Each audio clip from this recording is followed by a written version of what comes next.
Vamos abrir nossa Bíblia, Evangelho de João, capítulo 14, versículo 1, que diz assim: Não se turbe o vosso coração, credes em Deus, crede também em mim. Essas palavras de Jesus são os seus últimos momentos aqui na terra. Mais especificamente, é sua última semana aqui na terra. E também seus últimos momentos com os seus discípulos.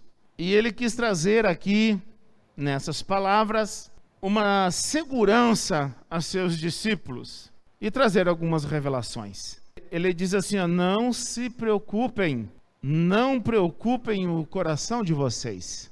A segurança para vocês, o lugar de vocês está preparado.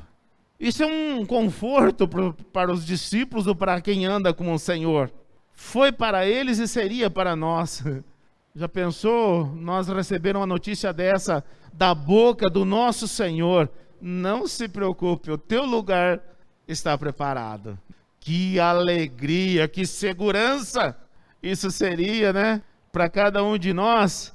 Mas foi isso que Jesus fez com os seus discípulos. Ele trouxe para o coração dos seus discípulos um alento. Por isso que ele disse, não se turbe o vosso coração. Creiam em Deus e creiam também em mim.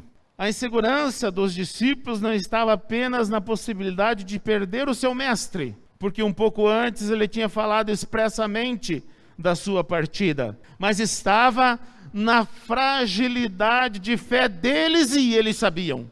Eles estavam vivendo os últimos momentos com o Senhor tinha falado expressamente para eles, e então os corações deles ficaram preocupados. O que será de nós? Hoje a gente sabe, né, como aconteceu depois, 2 no caminho de Emaús, voltando embora. Pedro, João foram pescar, ou voltaram às atividades antigas. Hoje a gente sabe, mas imagina o coração desses discípulos, como é que ficou. Então a insegurança que Jesus viu nos seus corações não era só por causa da sua partida, mas era por causa da sua fragilidade de fé. E é isso que tem derrubado a muitos, é a fragilidade de fé. A fragilidade de fé, ela corrói de dentro para fora. E nós precisamos tomar cuidado para que essa fragilidade não nos corroa ou não nos perturbe o coração. Creia em Deus, creia também em mim. Essa frase, muitas vezes, se nós não entender o contexto, ela não tem uma profundidade como ela deve ter. Quando a gente vai para o versículo 6, o Senhor Jesus, ele diz assim, depois de uma colocação de Tomé, nós não sabemos para onde vai. Como saber o caminho? Ele disse, eu sou o caminho, a verdade e a vida. E ninguém vem ao Pai senão por mim. E essa colocação, ela elucida o que está acontecendo aqui. E revela o que o Senhor havia revelado para eles antes. Mas ele faz novamente uma revelação. Ele diz, eu sou o caminho, eu sou a verdade e eu sou a vida. E ninguém vem ao Pai, senão por mim. O que Jesus está dizendo? Ele está se revelando aos seus discípulos, para que eles não tivessem medo. Ele se revela aos seus discípulos. Creiam em Deus, creiam também em mim. Por quê? Porque eu sou Deus. Creiam em mim. Senão a ideia se perderia, se os discípulos não tivessem essa compreensão. E aqui eu quero fazer uma colocação muito importante que eu sempre faço. Se você tiver aí em suas mãos qualquer outra versão que não a revista e atualizada, e revista e corrigida, você não vai entender isso aqui. Porque as outras traduções dizem ninguém pode chegar até o Pai, ou ninguém vai ao Pai, ou até Deus, senão por mim. Quando diz assim, ninguém vai ao Pai, o Pai está aonde? O Pai está lá. Ninguém pode chegar até o Pai. O Pai está onde? O Pai está lá. Mas quando ele diz ninguém vem ao Pai, é a revelação. E o sentido original do texto é ninguém vem ao Pai. Não é ninguém pode chegar ao Pai. É ninguém vem ao Pai, porque é uma revelação. O que acontecia com os seus discípulos? Então nós vamos ver essa fragilidade. E a fragilidade do Pedro a gente vê no capítulo 13, do 36 ao 38. Ele havia afirmado categoricamente para Jesus: não, Senhor, eu vou te seguir até o fim. Diz assim o texto, 13, 36 a 38. Perguntou-lhe Simão: Senhor, para onde vais? Respondeu Jesus: para onde eu vou, não me podes seguir agora, mais tarde, porém, me seguirás. Respondeu-lhe Pedro: Senhor, por que não posso seguir-te agora? Por ti darei minha própria vida. Aí respondeu Jesus: darás a vida por mim? Em verdade te digo, que jamais cantará o galo antes que me negue 3 vezes. Olha a fragilidade do Pedro. Ele tinha boa vontade, mas ele não tinha firmeza de fé. Pedro o negou porque não teve firmeza de fé para afirmar a fé no Messias prometido, no unigênito Filho de Deus, para uma pessoa qualquer. Aqui nós vemos a fragilidade da fé de Pedro. Primeiro, Jesus tinha se revelado, tinha falado tudo para eles, e ele ainda: mas para onde você vai, Senhor? Ele não tinha entendido. Mas para onde você vai? Eu vou também? Posso ir também? Ele falou: não, Pedro, eu estou indo para a cruz. Agora você não pode ir. Depois sim, mas agora não. Aqui está revelada a boa vontade de Pedro, mas a fraqueza da fé. Tomé estava totalmente perdido. Ele não sabia nem o caminho. E aí, Senhor, o 14, Jesus falando: vós sabeis o caminho. Por que Jesus diz isso? E vós sabeis o caminho? Porque ele tinha falado, ele tinha revelado.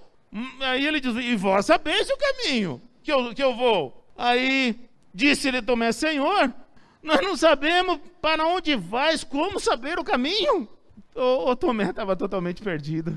Não sabemos nem para onde vai, como saber o caminho. Fragilidade de fé. Aí o versículo 7 diz assim, Jesus dizendo: se vós me tivesseis conhecido. Vocês estão vendo, eles não conheciam. Mesmo andando 3 anos e meio com Jesus, era a última semana, eles ainda não conheciam Jesus. Se vós tivesseis me conhecido, conhecerias também o meu Pai. Por isso que ele diz: crede em Deus, crede também em mim. Conhecerias também o meu Pai. Desde agora o conheceis e o tendes visto. Replicou-lhe Felipe: Senhor, mostra-nos o Pai, e isso nos basta. Você vê aqui que fragilidade de fé, que criancice desses apóstolos. Eles estavam vivendo um grande dilema. Não conheciam o caminho, não conseguiriam afirmar a sua fé, e não conheciam o Pai. Então é importante nós observar isso, para que nós não venhamos a pensar de nós mesmos mais do que somos. E tem muitas vezes que muitas pessoas se afirmam porque estão há 30 anos, há 50 anos, há 100 anos na igreja, mas não conhecem nada de Deus ainda. Estão como esses discípulos, porque andaram 3 anos e meio, eles achavam que eles eram os bambambãs, mas não conhecia nada, e Jesus precisou trazer um conforto para o coração deles. Não pense você que o tempo de igreja conta. Você tem que ter intimidade com Deus, você tem que ter intimidade com a palavra, é isso que conta, porque só o tempo não conta. Eu acho que a pessoa que tem mais tempo de caminhada com Deus aqui é o pastor Gedide. E se você conversar com ele, você vai ver a humildade de fé deste homem. E eu falo para vocês que conhecimento bíblico é poucos que têm um conhecimento dele. Mas a humildade de fé também é poucos que têm uma humildade de fé como a dele. Não é o tempo que conta, é a intimidade. E esses discípulos estavam assim. Então aprenda, irmãos, que só o tempo não conta. Não conta. Eles viveram 3 anos e meio, dia por dia, todos os dias. E mesmo assim, não sabia para onde ia, não conhecia o caminho, não conheciam o Pai, porque não conheciam Jesus. Estavam débeis na fé. O motivo dos discípulos ainda estarem incrédulos foi a falta de compreensão de algo que é muito importante, os mistérios de Deus. Capítulo 12, desde o 12, quando Jesus entra em Jerusalém, diz: no dia seguinte, a numerosa multidão que viera à festa, tendo ouvido que Jesus estava no caminho para Jerusalém, tomou ramos de palmeiras e saiu ao seu encontro, clamando: Hosanas, bendito que vem em nome do Senhor e que é Rei de Israel. E Jesus, tendo conseguido um jumentinho, montou, segundo está escrito: não temas, filha de Sião, eis que o teu rei vem aí montado em um filho de jumenta. Seus discípulos, a princípios, não compreenderam isto.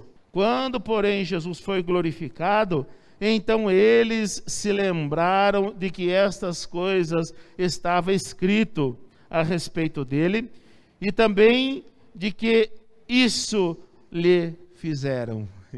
Os discípulos não compreendiam determinadas coisas, ou determinadas palavras, ou determinados mistérios. É por isso a fragilidade de fé. Nós precisamos compreender a palavra de Deus, para não viver uma fé frágil, uma vida débil, uma vida cristã débil. Nós precisamos compreender a palavra de Deus. E para compreender a palavra de Deus, nós precisamos estudá-la.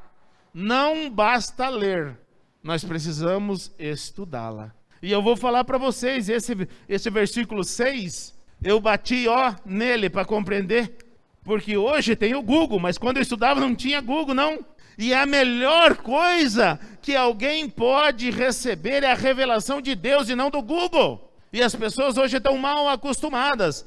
Tem uma dúvida, ao invés de perguntar para alguém, ou principalmente para os pastores e líderes, eles perguntam para o Google.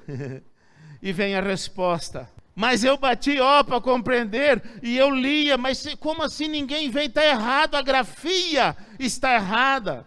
Não é ninguém vem, é ninguém vai. E eu fiquei brigando com isso por um tempo, até que o Senhor se revelou a mim. Porque eu bati muito tempo nesse texto aqui para compreender, e eu perguntei, infelizmente, eu não tive a resposta que satisfez o meu coração, mas quando o Senhor se revelou, aí sim preencheu meu coração. Mas nós precisamos então olhar para a fragilidade de fé e compreender por que eles estavam frágeis. Eles não compreendiam ainda os mistérios da palavra. Jesus, ele compreendia que os discípulos estivessem tristes por causa da sua partida. Ele compreendia, sim, mas isso não justifica. Por que mais que eles estavam tristes? Eles estavam tristes porque eles não sabiam liderar. E Jesus estava partindo, e como que eles iriam fazer? E se a gente for pegar qual que era a visão que eles tinham de liderança, ou que eles demonstravam ainda nesse período, a gente vai ver que não bate. Lucas 9, 51 em diante diz assim: e aconteceu que ao se completarem os dias em que deveria ele ser assunto ao céu, manifestou no semblante a intrépida solução de ir para Jerusalém. Enviou mensageiros que o antecedessem, indo eles entraram numa aldeia de Samaria para lhe preparar pousada. Mas não receberam, porque o aspecto deles era de quem decisivamente ia para Jerusalém. Vendo isto, os discípulos Tiago e João perguntaram: Senhor, queres que mandemos descer fogo do céu para consumir? O que vocês acham de uma liderança assim, que não sabe ser confrontada? Pensa que tem um poder na mão sobrenatural, que se fizer assim, acontece alguma coisa. Eles não sabiam liderar, gente. Eles não sabiam. Liderança não é chefia. E hoje nós vemos muitas pessoas que não sabem liderar, estão à frente de um povo de Deus. Só que são chefes que pensam que tem que bater o pé e todo mundo ficar quieto. Que não sabe receber confronto. Nós somos confrontados e precisamos saber ser confrontados. E guardar a nossa língua para não falar besteira. E muitos pensam porque são homens de Deus, que se fizer assim cai fogo do céu. Liderança diferente. Eles não viram a liderança de Jesus, será? Viram sim. A liderança é pelo exemplo, não é por ordens. E eles não sabiam isso ainda. Como que eles iam ficar à frente da igreja de Deus, sendo que não sabemos liderar? Então, a preocupação também, o medo deles, os seus corações, tudo isso passava nos seus corações. E nós precisamos entender essas coisas. Jesus, ele sabia da fragilidade dos seus discípulos, mas os seus discípulos não sabiam da fragilidade deles. Isso acontece ainda hoje, irmãos. Tem muita gente se achando muito espiritual, mas se alguém falar isso aqui para eles, vem aquelas palavras de baixo calão, aquelas palavras que não se deve nem se nomear entre o povo de Deus, porque não suportam confrontos. Nós precisamos, irmãos, ser pronto para ouvir e tardio para falar, tardio para irar-se. Não é assim vida com Deus. Eu sou de Deus, mas não mexa comigo. Eu sou homem de Deus, mas como havia lá no sul, né? Eu me batizei com o braço de fora. Não mexa comigo que você leva uma no queixo. Não existe isso, irmãos. Ou nós somos de Deus ou nós não somos. Ou seu braço é de Deus, seu corpo todo está no inferno. Liderança é diferente. Vida com Deus é diferente. Eu não posso sair querendo que caia fogo do céu porque fui confrontado sobre aqueles que me confrontaram. Não, eu devo amá-los, assim como Jesus demonstrou na cruz. Senhor, perdoa, porque eles não sabem o que fazem. Isso é liderança, irmãos. Então os discípulos ainda não tinham aprendido. Por que eles não tinham aprendido? Porque eles ainda, o Espírito não havia sido derramado. Jesus não tinha subido ao céu. E eles precisavam desse revestimento que aconteceu ali em Atos 1 e 2. Então, irmãos, olha a fragilidade desses discípulos. Irmãos, a vida sem a presença de Deus, sem a presença constante, sem a ação constante do Espírito Santo de Deus, é uma vida frágil, é uma fé frágil, que precisa de fortalecimento. E se você não tem essa consciência ainda, começa a partir de hoje. Policia os seus olhos, policia a sua boca, policia os seus pensamentos, porque uma vida com Deus é muito mais, ela é mais profunda, é muito mais do que um estereótipo, é uma essência. Vida com Deus é na essência. Ai, se um filho derruba um prato e quebra. Ai, se um filho faz um risco no carro, larga uma roupa fora do lugar, é motivo de palavras que não se devem nem se nomear no nosso meio. Ou ai de um pai que diz não para um filho rebelde, amaldiçoa até a 4ª geração. Nós não podemos ser assim, irmãos. No nosso trabalho, nós precisamos ser exemplo. Na nossa casa, nós precisamos ser exemplo. Na nossa igreja, nós precisamos ser exemplo. Para isso, nós precisamos de consciência de fé, consciência de vida com Deus. Então, os discípulos não sabiam ainda da sua fragilidade, porque eles não sabiam tamanhas dificuldades que lhes haviam de vir. Mesmo Jesus, sabendo de tudo isso, de toda a sua fragilidade, ele não desencorajava os seus discípulos. Pelo contrário, ele encorajava eles. Sabe por quê? Porque Jesus acreditou neles, mesmo sabendo das suas fragilidades. Jesus acredita em você. Ele sabe da tua fragilidade. Ele sabe que você é assim, mas ele acredita em você. Então se coloque nas mãos dele para ser transformado, porque é de uma vida transformada que o Senhor quer. É uma vida transformada que o Senhor usa. Ele sabe, mas ele acredita. Ele acreditou nos seus discípulos, entregou sua vida por eles, ressuscitou, subiu ao céu e enviou seu Espírito Santo, que é o mesmo que está sobre mim, que está sobre você. Creia e tenha uma vida transformada. Não se turbe o vosso coração. Creia em Deus, Ele pode transformar a tua vida. Ele pode transformar a tua esposa, o teu marido. Ele pode transformar o teu filho, o teu pai, ou tua mãe. Ele pode transformar. Creia em Deus, mas Ele pode transformar a tua vida. Começa pela tua vida, entregando-se, se arrependendo, se colocando nas mãos do Senhor, porque Ele é Deus. Jesus, Ele era o bálsamo dos seus discípulos, mas também era o elixir nos momentos difíceis, nos momentos de dor, nos momentos fragilidades. Jesus, ele era a esperança, mas também era a dor. Ele chega para Pedro e diz assim: para trás de mim, Satanás. Vocês acham que a palavra de um líder dizia para um liderado? O que aconteceria com você se Jesus dissesse isso para você? Quando você estivesse errando numa situação, servindo de escândalo, muitos deixariam de seguir. Mesmo na fragilidade deles, eles seguiram Jesus. Mesmo nas suas debilidades, eles seguiram Jesus. Siga Jesus, continue seguindo Jesus. E quando você detectar os seus erros, se arrependa, peça perdão, Ele te perdoa.